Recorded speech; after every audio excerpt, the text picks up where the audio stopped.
What's up, guys? This is Coach Matt with our Wednesday workout. It's our last day before Murph, so just take that all into account if you're planning on doing Murph with the volume and loading that we use for today's workout. We're going to begin with 2 rounds through 2 minutes of your choice warm-up pace cardio for the first element of the warm-up, and then we're going to get 10 reps of a walking toe touch. So hands up high, try not to crunch your body, make the stretch come from the hamstrings and not from your back as you like crunch your body down.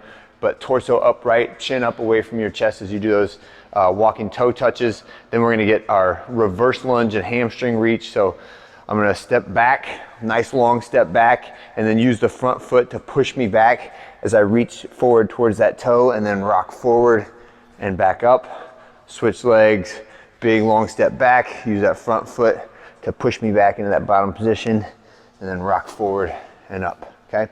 Last one will be band rows from the rig. So medium weight band, right about sternum height, and I'm grabbing it with my palms up and thumbs touching the band. So what I don't want to do is have my thumbs down when I do this. I want my thumbs up, right? And that little twist of your arm helps to engage your lat and your shoulders a lot more, right? So then I'm getting a little bit of tension, sit back in my athletic position and row. As I pull towards my chest, I'm also pulling apart, right? So I'm pulling not just here, but here, right? Reaching and squeezing my shoulder blades together as I pull that band towards my chest. So 2 rounds through that little sequence, and then we're gonna get our bar out. I have the bar set up for my RDLs. So this one is my deadlift. I am intentionally not touching the ground with it, even if I can, right? So some of you guys that have really flexible hamstrings might need to either stand on a plate or just be more mindful of your bottom position so that you don't tap and go. I want you to be in control of the bottom position of the deadlift through the tension in your core, tension in your glutes and hamstrings, all right?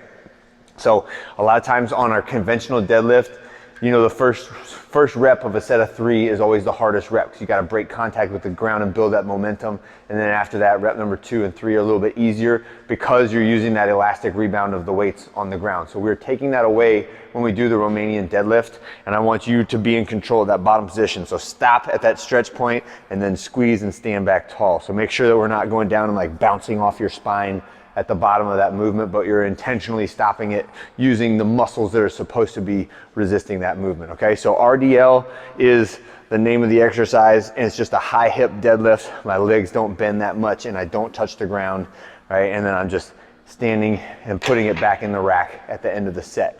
So I have your warm-ups built into it, and then I have 4 sets of 8 reps with a 3-second eccentric. That may get your grip a little bit, so don't be afraid if you need to use like a switch grip or if you want to use straps. That is fine for today on this. And that should take a good bit of time to do it, even when we're only doing like 40 to 50% of our 1 rep max on that, all right? When you're done with that, we have a little quality accessory work to finish it. So we're gonna do our V sit-up or med ball to toes is the coach's challenge one for this. But when we're doing the V sit-up, try to hinge at the waist, right? So I'm trying really hard not to curl up like I'm doing a crunch, but I'm trying to pull up with my hip flexors and lower abdominals and hinge at the hips.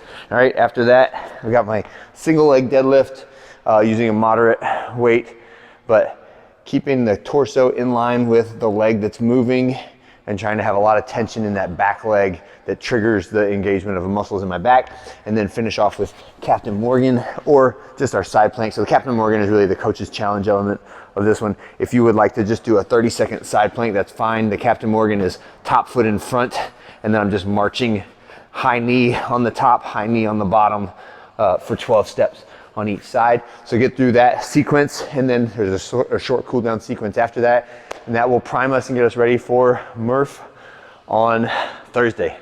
All right, have a great one. I'll see you guys then.